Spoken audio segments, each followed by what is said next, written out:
Hello humans. I am Greg, the helicopter expert, and I am here to answer the frequently asked questions about helicopters.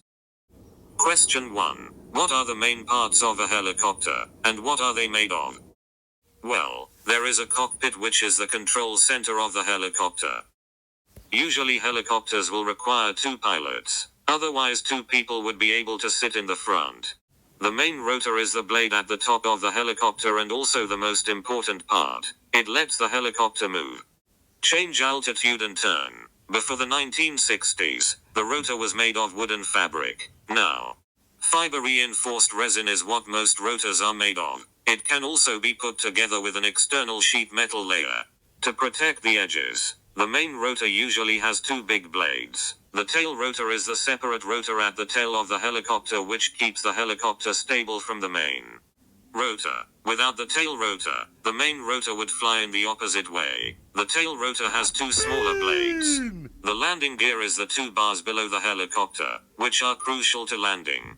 They come in different forms for different jobs, but skids and wheels are the most common.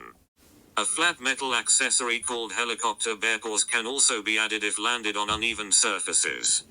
Pontoons or floats can also be added if landed into water. The skids are made of metal or composite materials, and the pontoons are made from glass reinforced plastic. There are 2 types of main engines: the reciprocating engine and the turbine engine. Reciprocating engines turn pressure from pistons into rotating motion, which creates power. Turbine engines combine pressurized air with fuel to make gas for power.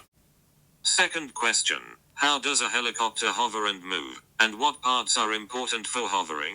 Well, the power from either the reciprocating engine or the turbine engine goes to a rotating shaft, which rotates the main rotor and the tail rotor. The rotor then lifts the helicopter off the ground by pushing air downwards to create lift. This is how a helicopter can hover. To move and change position, the pilot uses a cyclic stick. He moves it in the direction he wants to go and the helicopter flies that way. Full stop. The cyclic stick changes the pitch of the blades of the main rotor one at a time. Full stop. This means that one side of the rotor has more lift than the other, and the rotor tilts temporarily. Full stop. When the entire rotor has an even amount of lift, the helicopter hovers because all the lift force is pushing straight up, keeping the helicopter hovering. If the rotor is tilted, most of the force is still up, keeping the helicopter in the air, but some of the lift pushes it into the direction it was pushed in. Full stop. This is how a helicopter can move. The most important parts for hovering and flying are the main rotor, the engine, the tail rotor, and the cockpit. Final question. What are the benefits of hovering? Question mark. When is using a helicopter helpful in society? Well, sometimes regular plane flights aren't ready, or aren't equipped as well as helicopters in certain jobs. If you were to put out a wildfire, for example, but wanted to do it safely and from a distance, helicopters in most cases will be better. Full stop. You can spray the water accurately at the fire while hovering.